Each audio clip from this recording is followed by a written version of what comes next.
With all the talk at the moment around Rainbow Six Siege and its future, I thought I would make a video with some suggestions about what I think can help it grow again. In this video, I'm going to specifically focus on trying to increase Pro League viewership, as to be honest, the recent Sweden Major hurt me as a fan of the game. We had some amazing series and matchups, but it wasn't really reflected in the viewership numbers, and it was definitely sad to see that in the grand final, there were moments where there were only about 30,000 people watching on Twitch. Yes, this is still a big number, but I don't think it represents the potential of what Siege could be when it comes to viewership, especially in a major finals, which is supposed to be one of the biggest matchups of the season across all regions. And I do feel there are many different possibilities of what Ubisoft and R6 could do to bring back more eyes to our professional scene. This is episode 3 of Clips and Convo. Feel free to check out the previous two, the first video on the channel about my initial impressions switching from console to PC, and the more recent episode about the pros and cons if Siege was to go free to play in the future. Hit the like if you enjoy, subscribe for more, and now let's get into my 5 things Ubisoft could do to increase Pro League viewership.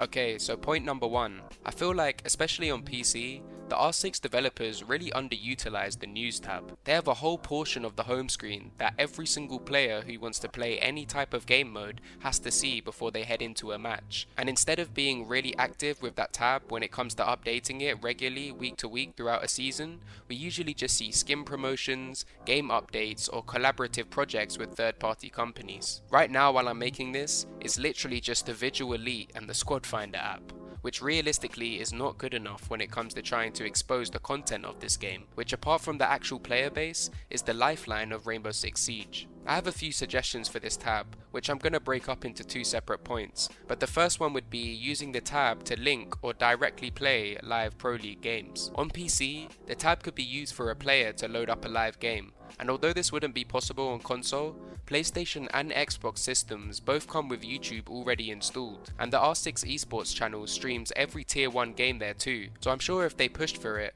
they could easily add a shortcut to the YouTube app and R6 esports channel in that news tab. Something adding on from this point which would be cool is an esports tab like they have in the shop. I think something that would really encourage players that grind ranks to watch Pro League would be a global and regional standings across the world and each league. In there you could click on each team, see their roster, and even if you wanted to, see their account stats like their recent seasonal ranks, KD in Pro League, and their win-loss form of their last 5 Pro League games. I often feel where Ubisoft go wrong with Pro League is that they presume too many things. The biggest being that they presume a large portion of the player base are tuned in and are looking out for uploads from the R6 esports YouTube channel. It always baffles me, for example, that new season reveals are shown at majors and are barely promoted beforehand inside the actual game, as it seems, like I said, that they just presume people are subscribed and locked into the R6 esports YouTube channel, or alternatively it just seems that they're happy for people to see the reveal after an event is over and the games are finished, which is a wasted opportunity to bring more eyes to big international events. So yeah, I would love to see them use the news tab more.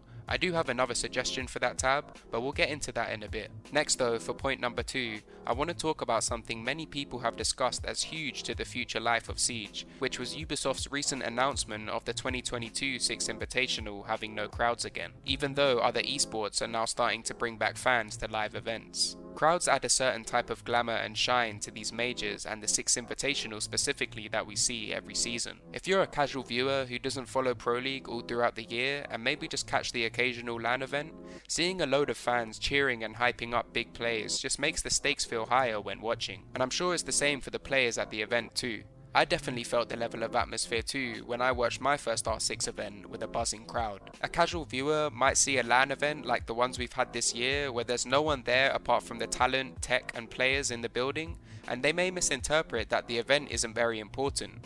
Realistically, looking at the Sweden Major, the last event of the year, it should have had huge hype and viewership around it, but realistically, we didn't see that, and the fact that, as mentioned before, there were only 30,000 viewers in the grand final at some points was disappointing and honestly scary to see for the future of the game. And for anyone who watches traditional sports, we saw during COVID with no fans in stadiums that the atmosphere just isn't the same, and often that adrenaline built from fans watching is what leads to players getting pumped up and vocal after big plays. But the bottom line is, those fans who attend these live games are the core of the fan base, and for attendees and viewers alike, These live events with crowds are a celebration and a get-together of the Siege community, and no crowds again just makes these events feel very corporate and soulless. So I think Ubisoft and Rainbow Six really need to put a lot more of their resources this year when it comes to finances and manpower on finding a way to bring back crowds to events. A good place to start would be seeking advice from other esports or sports who managed to bring crowds back this year. It would be really upsetting to see stubbornness hold back the health of this game. I would like to think that the people who have the final say on R6 events having a crowd or not are not so naive to let their own agendas and egos hold them back from reaching out for advice from other esports who have had successful events with crowds in 2021. The esports industry is still young and unstable, so it's in the benefit of every esport to lift each other up and stabilize the industry when it comes to the overall longevity of the AAA games that are tier 1 esports. Thirdly, a much more simple but useful tool this year in R6 esports has been the esports packs, and I would like them to remove the duplicates, at least until that person has every cosmetic unlocked. But the main big improvements I would like to see on those esports packs is variety in rewards. The first option that comes to mind for me would be renown boosters. They're happy to give these away for Twitch Prime or Ubisoft Connect coins, but we didn't see them in the rewards for watching Pro League in 2021. It's no secret that these esports packs have given a helping hand to the viewership this year, but renown boosters, for example, will encourage casual and hardcore viewers alike to watch more hours of Pro League. And even if these renown boosters required more than a total of 4 hours, which honestly I think would be fair, they could be seen as sort of milestone rewards, where maybe after every month, if you've reached enough hours, you will be rewarded a renown booster. Casual viewers would like it as it would allow them to buy the cosmetics of their choice instead of being forced into a random one of just a small pool of options. And for viewers like myself who have watched countless hours of PL this year, it would start to become even more useful in those final months of the season. I personally have watched EUL, NAL and the BR6 every single week, along with events, so by the time Stage 3 came around this year, I was getting so many duplicates as I had already packed most of the cosmetics already, so it was basically like getting free renown. So having a more consistent reward scheme that makes skins more valuable and renown as a separate milestone reward could be a nice incentive for viewers on both sides of the spectrum. And it isn't just renown you could give out to diversify. This is me just putting ideas out into the universe, but things like custom esports operator cards, MVP animations, specific series based charms, i.e. a charm just for the final between FaZe and NiP in the Sweden Major, and main menu wallpaper themes are all things that don't exist in the game right now, but could be relatively easily added in if the dev team chose to take those rewards more seriously when it comes to allocating manpower. I think they really need to start getting creative with it. And although as an out and out fan of R6 esports, it's hard to say, but at the end of the day, rewards in life are naturally an incentive for the casual fan to get involved in something. And every extra second and pair of eyes on a game like FaZe versus Ninjas in Pyjamas in the major final is a chance at gaining another fan in the scene and helping to grow it. And next, as mentioned for point number 4, continuing on with the news tabs, they could potentially include interviews and other types of esports content in that news tab. Videos we see on the R6 esports YouTube channel like the Siege in 60 vids or the Siege Alphabet vids connect the player base with our pro players and allow people to see the faces behind the gamer tags. You could also include new types of pro content vids, for example where a pro is breaking down an iconic play like they have done on their YouTube and Twitch channels throughout the year for EUL, or more tactical vids for players looking to improve, i.e. how a pro team holds a certain bomb site, or even a quick vid on how to use certain operators like the one Jess from EUL did for Finker. Myself personally, I can say that a lot of my improvement when it comes to fundamental understanding compared to when I first started playing Siege has been from watching pros and how they approach different problems in Siege that you even face in ranked on a day-to-day basis. I feel like there's a bit of a disconnect between pros and the casual or even hardcore ranked players, not just when it comes to relationship, but also how they approach playing the game. And this is a part of why pros don't like playing ranked due to how contrasting it is to pro league games. Not only would this type of casual or strategic content bring new fans to individual players or a whole roster, along with improving that connection between the pros and overall player base, but it could also be the encouragement and advice a player in Gold 1 or Plat 1 might have needed to hear just to tweak those few things in their game that is preventing them from pushing up into that next level and rank. Putting those videos in your face in the home menu shows players that this is even how the developers want the game to be played.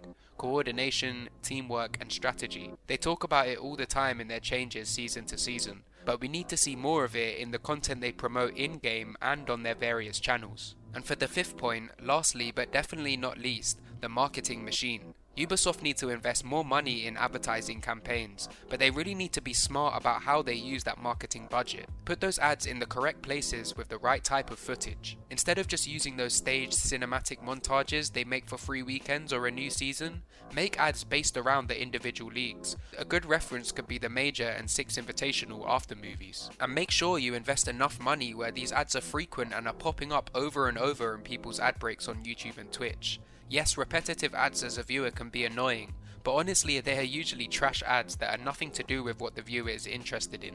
Subscription services, food delivery sites, etc. But I'm sure some cool montages of Shaiko acing or Souls clutching with the casters getting hyped over the top, followed by, for example, tune in to BR6 on this day on the Rainbow Six YouTube or Twitch channel to catch week 1 of the action and earn some free cosmetic packs, I'm sure would bring people over, especially if they invest enough money into the ad campaign so that the ads run often enough throughout the day. Even myself personally, who is going to watch Pro League even without having to watch any hype ads, it's undeniable to say that I wouldn't be even more hyped for Pro League if before the start of a new stage or season, I was seeing some cool Pro League YouTube ads like the vids they post before and after major events. Go and watch the Sweden Major hype trailer or the SI after movie, and you will see what I mean.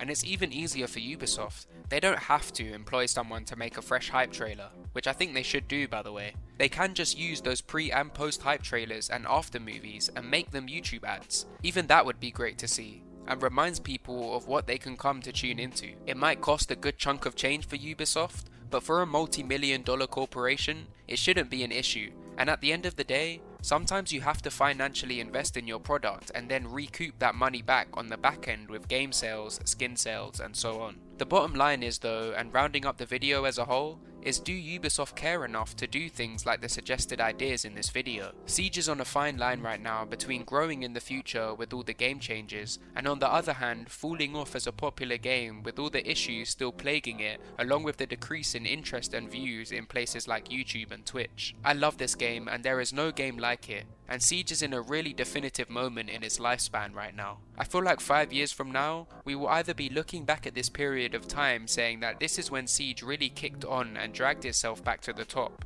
or alternatively, we will be looking back saying this is the period of time where Siege fell off the pace and allowed a great game to be wasted by poor decision making from the suits at Ubisoft and the actual R6 devs. Who knows? What I do know is that right now both paths are still open, and there is still an opportunity for Siege to be the esport and game commercially that we all know it has the potential to be. If you enjoyed the video, hit the like button, subscribe for more R6 and R6 esports content, and comment down below what suggestions you have to increase Pro League interest. Do you think the game will survive the next 5 years? Do you think it will ever reach bigger heights than it has previously? Let me know your thoughts and I will be down there responding to what you all have to say. I appreciate all the love and I'll catch you on the next one. Peace.